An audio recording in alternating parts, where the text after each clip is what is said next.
Joining us now is life coach and motivational speaker Akilah Byron-Nisbett. Akilah believes in the power of owning your identity, being the author of your story, and watching how successful you can become by doing so. Good morning, Akilah, and welcome to Good Morning SKN. Good morning. Thank you guys for having me. Our pleasure indeed. Now let's dive into the meat of it. Yay. So what led you to this path of becoming a motivational coach? Well, the past 6 years of my life, we know where that was in the politics. When you're in politics, you meet and interact with a lot of people. During that time, I had quite a number of one-on-ones. I actually enjoyed having one-on-ones because it was an opportunity to hear from people and to be able to share with them as well. I even remember, even my earlier days, my secretary would be like, "You're staying too long with one person, why are you doing that?" And I'm like, I can't help it. If you come in with an issue, we're gonna sit down and we're gonna find a solution. And so it was just an easy transition. It's something that I always wanted to do. How can I help someone? How can I help you to improve yourself, your life, your circumstances for you, your family, your community? And so it was just a natural progression to move into being a motivational speaker and life coach. How can I educate and empower and inspire others to be able to be their best versions of themselves? I mean, you've seen so many people who have so many different obstacles, and you know you can overcome those obstacles if you just have the right motivation, if you have the right resources, and if you get the information that you need to make it possible. And so how can I help them do that? And so that was my lead into there. Oh, nice. I like that. All right. Something that you said I want to pick up on, because obviously if you were having these one-on-ones in the capacity that you held at the time, then you also were in a position to ensure that you would be able to do things that would help them specifically. Being a life coach now, not necessarily having that same power, how have you been able to bridge that gap? But you know where they can get help from. You know the resources that are available. So it's a matter of pointing them in the direction of this is how you can get that help. And really and truly, when you're a life coach, you're helping persons with their own goals. What are your goals and ambitions in life? You're helping them think about, where do I want to be 5, 10, 15 years from now? And you're helping them through that process of finding out who they are and what it is they're capable of and how can I get there. And so you don't really need to have access to government resources in that way, where yes, I had access to, you can call up a ministry and say this person needs this type of assistance, but in a lot of the instances when I had my one-on-one, it's a lot, most of the time, you can do this yourself. And that is what's motivating me. The power of helping you to understand you can do it yourself. Here's how. I like that. Yeah, you can do it yourself, and here's how.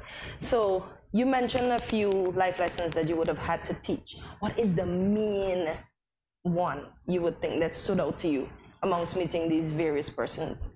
With a lot of our young people, self-confidence. Something as simple as self-confidence. I don't think I can. What if people think this way of me or see me that way? It's about bringing out in them, there is something unique about you, and there's some kind of gift or talent that you're blessed with. Let's see how we can use that to create what you want for your life. Like Jamie, you know, hiding his vocal talent. That seems to be a recurring theme, Akilah. Marcy likes to get him for that, you know. Because that's what he does. I remember when we were in school, every time I had the opportunity, when we're having devotions, I'd be like, Jamie, you're singing. I wasn't asking, I was telling him, Jamie, you're singing. By the way, okay? I like that. Marcy's the same way. Every time she comes, she tries to get Jamie. Yeah, so your Jamie not sing anymore? GN got me to commit to singing on the 28th. So Awesome. I'll be singing. So then we'll be able to hear that wonderful voice of yours then. Okay. Great. I see not much has changed. All right, so let's talk now about some of the other areas that you focus on when you're focusing on life coaching. Self-confidence being one of them. I know that's a major one. What are the others? Learning to hold yourself accountable. So for many persons, I would like to be able to own my own business at some point in my life. let's try to start by helping you identify at what point. Let's be specific here. Let's set a time bound. And then let's hold ourselves to getting there, accountable to getting there. And so for most people, I didn't get this done, but why? What it is that you did that stopped you from getting there?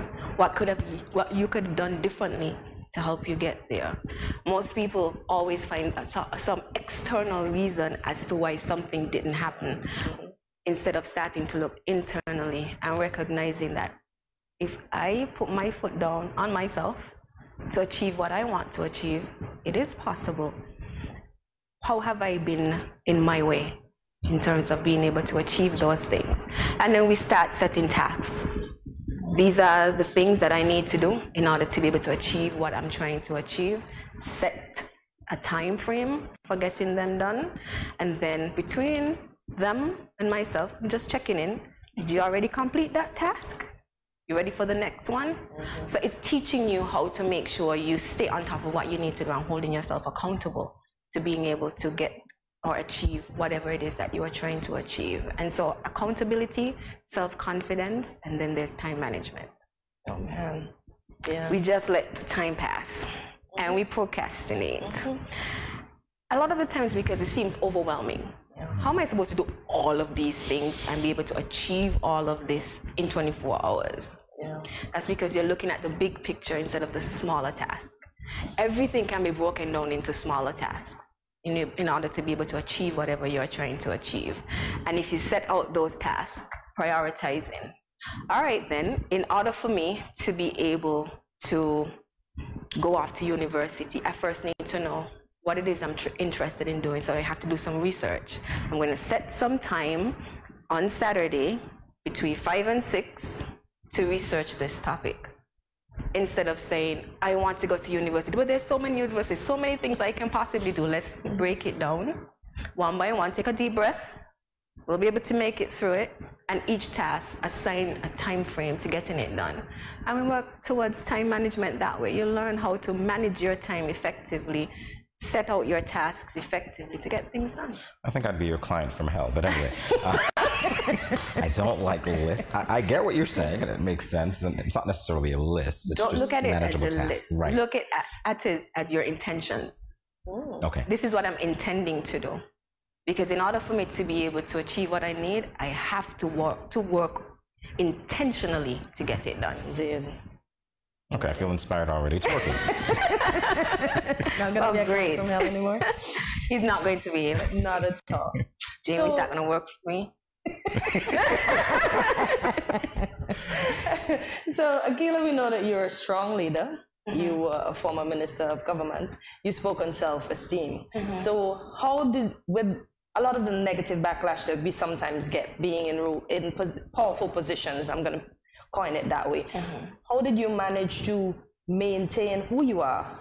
How did you keep your self-esteem intact? Because we know sometimes we're attacked and we put on a brave face, but we're hurting inside. And how did you manage to be the strong leader that when I saw you, I would have seen? Start with prayer. Okay. I do nothing without prayer. Okay. I am a strong believer that God takes care of everything and He takes care of His people. And so I start with prayer. Then with all the negative attacks, I had so many people ask me that question, and I tell them, or how do you get over people saying all of these things about you, all these rumors? Number one, is it the truth? Number two, do the people who matter most know better? And number three, is it going to matter 5 days, 5 months, 5 years from now? And one of those answers to that question is no, yes, no, then it's not something I need to be wasting my energy on. And I can focus instead on the things that are important and the tasks that I need to accomplish. I like that. Those are skills that you had to learn. Yes. I know they didn't come easily. So obviously that's something that you're teaching that I'm trying to share with others. Because I believe that these are things that are worth sharing. We know how we achieve the hard skills. We can go to university, you can go to school, you can practice these hard skills enough time, but we fall short on the softer skills. And sometimes you just need that person who can encourage you and show you These are the techniques that you can actually use to develop your self-confidence, to keep you motivated, to keep you on track with whatever task you need to get done. And it's having that cheerleader. I have a lot of cheerleaders behind me as well who keep me motivated. This is what you said you're going to do, Akilah. Let's see it get it done. Like, for instance, right now, my dad is insisting that since I'm writing all these blogs, I might as well write a book. So he has given me a deadline until next year to complete this book. So I guess I'll be writing a book at some point. But it's about having those persons who believe that much in you as well, and who will be behind you. And that is what a life coach does, is they add that voice when you don't have it, to be behind you and motivating you and celebrating your small wins with you to keep you going. So let's talk about the blogs. How did you get into it? When did you begin? What do you write about? My blogs. When I started first, it was I wanted to be able to share with persons who I really am, the things that motivate me. How did I get to where I am? And those things that keep me driven and going. So that's where it started.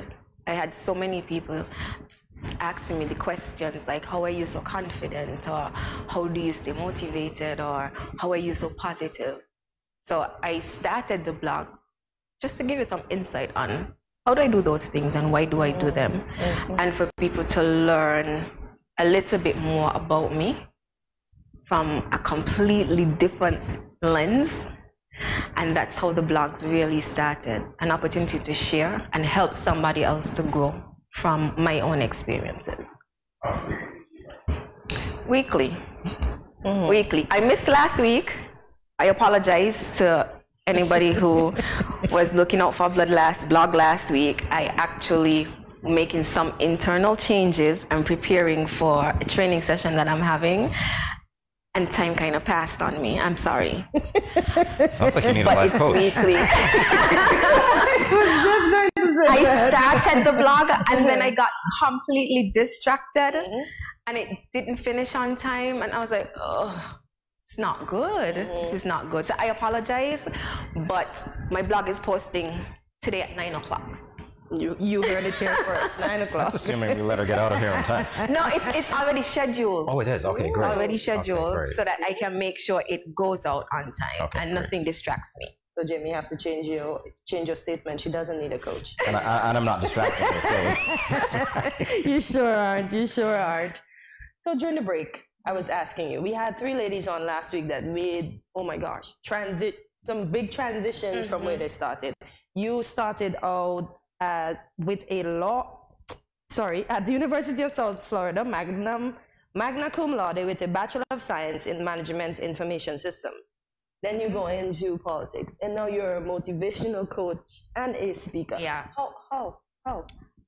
I was following my passion. Okay. And what I felt was my purpose, which is to, again, and it's going to sound like I'm repeating myself over and over and over, but to educate, to empower and inspire others to reach their fullest potential. Yes, I went to university. I was convinced that I was going to one day own my own computer software company, and I would be developing applications that would help people solve their business problems and make their work more efficient. I went off from University of South Florida. I went to Quinnipiac University to do my master's in that because I was convinced that is what I had to do. But then you see it's still that same line, helping people to be able to solve their problems and helping people to work more efficiently. Computer information systems, hidden behind computers. I'll have other people going out and being the face of the company while I sit behind the desk and do programming. Yes, I am a nerd, a programming IT nerd, and I love it still. Then the opportunity came to be of service, and it was still about how can I be able to help others, and this time on a larger scale, seated at the table where you'll be able to influence decisions that can help people and shape their lives.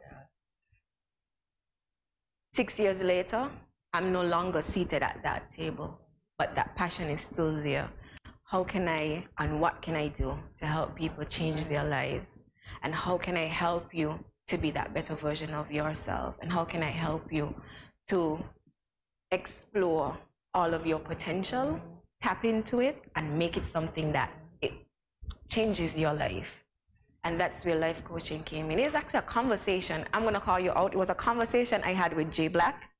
And he said to me, you know, you can actually change people's life in a different way. Explore that.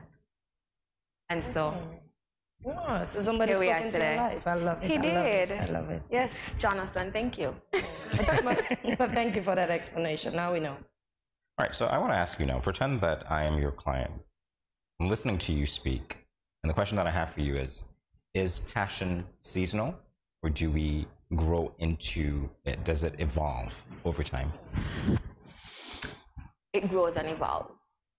It can start out in one form. I had a passion to help. I thought that passion would take me into computer science and developing programs that would help people do things in their life easier. It's now evolved into helping you on a personal level. How can I reach you on a personal level so that you'll be able to transform your life from inside out? And so it grew and evolved, but still the same passion. So when you talk with your clients, is it that sometimes you're looking for that thread of commonality? Say their goals change, say circumstances change. You're still looking for what turned their light on 20 years ago, for instance. When I work with clients, it's about pulling out from you what it is that you want and you desire. Let's hear from you the things that move you to action. Because the thing is, you continue to work at and you're motivated to do the things that you're passionate about. So let's find out about what it is that you're passionate about, what makes you wake up every day and will keep you going. And let's figure out how we can harvest that so that you'll be able to see the returns from it that could change your life. And so a coach isn't there to tell you. We give you guidance. It's about pulling out from you what it is that you want and desire for yourself, so you get and then helping you. It's about getting you to understand what it is that you want and you desire, and then to help you, give you tools and recommendations on how we can get you there and keep you motivated and accountable on the path. I like that. And you speak about accountability. You had your first cohort of holding yourself accountable. Yep. And now there is a second one. Yes, we're having another one on this Saturday. Congratulations. Thank you so much. So we're preparing for that. It's going to be exciting, just as exciting as the first one. In my training sessions, I try to make them as open and interactive as possible. I'm here to share with you, but in sharing with you, you might have something or see something or know something that you didn't realize or recognize before that could be meaningful. So I allow you to share as well. And so, for instance, in the first cohort, we went through the entire day. The day was finished in no time because we were being open and sharing. These are the things that, the strategies that I'm sharing with you, and these are how I hold myself accountable. And then in doing that, they start thinking about all these opportunities that they can use or tap into to really be able to achieve what they're trying to achieve as well. And so because it's open, because it allows you to share, you're learning, but you're also pouring into others, and it's giving that opportunity. Makes sense. It's interesting. You know, as a teacher, I could appreciate that because I don't want to be the center of attention a lot of the time. Right? So to me, it's kind of a way that you ensure that you are not that, but then you're still learning going on. Correct. So I'm sure you've had a lot of interesting lessons come up from people. Is there anything that you can share? Of course. Anything that you're at liberty to share? I think one of the main aims is that the realization for most of the members of that cohort that it is possible for me to be able to achieve what I'm trying to achieve this year. It is possible for me to be able to work on that goal, start that, and put myself out there to achieve what I need to achieve. And so even with that cohort, we stay in contact. And so I created a chat for all of us because during that session, everybody had to create their SMART goal on something that they want to be able to achieve this year or sometime in the future. Identify the tasks associated with it. And so the purpose of the chat is to keep you on target to achieving that. And so every day you would see members of the cohort saying, this is what I did today, and we all celebrate that small win with them. And it's also a means of motivation as well, because you were able to share so much and you learned so much about the people in that room, and you're able to inspire them to continue going as well. So it's not just about the training on the day, but also keeping up with you afterwards to make sure that whatever we shared and learned in that moment, you're able to take it and use it and spread it and be able to achieve what you're trying to achieve. I'm listening to you, and I think you should be a teacher as well, because we need some teachers like you to get these kids on track. Oh, that's what the training is about. I am actually teaching through the training sessions, and when you're a motivational speaker and you get the opportunity to share, and if you look at my blogs, that's how they're written as well. It's teachable moments. So here are some steps that you can use to be able to achieve whatever it is I'm talking about right now. So I am a teacher. Jamie, am I doing a good job? Listen, you can keep talking. That's fine. You don't have to leave here before 9 o'clock. We're not going to keep you wrong. But as you mentioned the blog, I still have a tour to do at the studio, so. Oh, well, that's as you mentioned the blog, there's one that jumps out to me, and it's knowing when to let go. Yeah. Yep. I don't want to tell you why it jumps out to me. It's just very. Why does it jump out to you? Is there something that you need to let go of? No, I was teasing about that. No, but to me, we've had conversations here multiple times about relationships, which generally Cortensia raises. Yeah, he just wants to put you up there. Knowing when to let go. But I see the application in careers and relationships all through life. And I think it's one of those things that generally I don't think a lot of people appreciate, especially when you go to a motivational speaker or a life coach. You're not going to think, instantly, I need to learn to let go. You're going to think, this is my goal, I need to hold on to it. Correct. So explain that split for me. Well, seasons. That's where it starts. Life comes in seasons. And every season calls for you to do something different and to be different. And there are times we get so comfortable in a season because it feels as if the season is what made me who I am, or it brought me to where I am, and so I don't want to let go of this season. I don't want to let go of this moment. But it was only there to teach you something and for you to get to that place. In order for you to continue your progression in life, you have to know when it's time for this season to pass. This goal has already been achieved, because I don't believe that you're letting go of the goal, but rather the goal have already been achieved. And so now it's time for me to see what's next and what it is that I have that's out that I still need to work on. Like, for instance, my husband, I was fortunate enough to find a life partner who thinks the way I think. And so for me, I set goals. I put my time bounds on my goals. This is something I've always done. And then once that goal is achieved, I'm already ready to make that next. What's next? Where do we go next? And so I was fortunate enough to have a partner that thinks the same way. And so we know when it's time to let go of this season of our lives and start to work on what's the next thing that I need to work on to achieve. How can I get to that next place that I need to get to? And so we're not going to just hang on because it feels good in this moment. It's already served its purpose. I've learned the lessons that I need to learn from this moment. And so now it's time to let go of that moment and move on to that next phase of the journey. I like that. I like that. Well said. Wow. Well said indeed. Akilah, I want to know, what motivates the motivator? Because sometimes when I go to your page, I see Dolly would have given you a few exercises and you're like, oh gosh, I can't do this anymore. So what motivates the motivator? Is that you always know that there's something that you can offer. And if you stop, somebody's losing out on a message that you have for them, a lesson that you can impart to them, some kind of tool that you can empower them with, and an inspiration that they can use to keep going. And so that is what keeps me motivated. And then of course you're walking around the street. Just this morning the cleaner came on and she was like, Akilah, I always go on your platform. I go and at the end of the day and I use it to just read and it's just keeps me going. And when you hear that, that motivates you to keep going, because then you know there's somebody out there who's looking out for that next inspiration, that next thing that you can say or do to help them to be able to keep going as well. So the fact that I can keep you going keeps me going. Oh, that's nice, because when I realize my day's not going well and I look on your stuff and I see you have to plan in order to succeed, so you have to plan. Correct. And then I mean like plan, okay, fine, I hear you. Because it's not going to get done if you don't know where you're headed. It becomes scrambled and you don't know which direction you're going, and you could be pulling all type of different directions and then nothing actually happens. So you have to correct your plan. So I go back to the plan. I'm a crazy planner too, and sometimes it gets.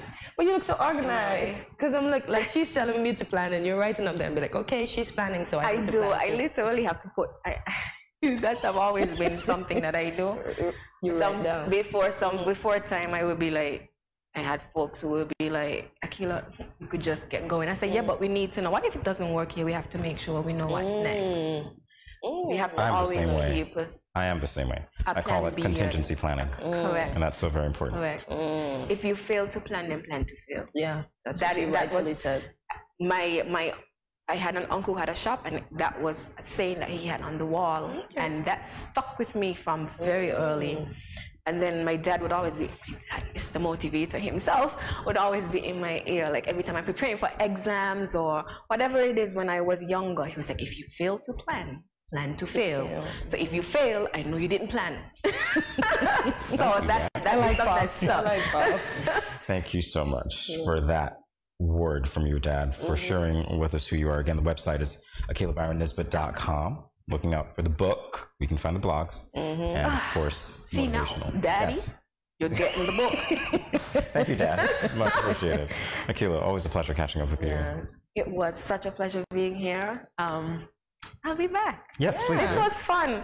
Before we started, I said make sure it's fun. And it really was fun. So thank you guys for having me. I won't put you on the spot this time because you're talking about me singing. Yes. Akilah, I don't know how many of you guys know this. Akilah can sing. This is not about me. This is about you.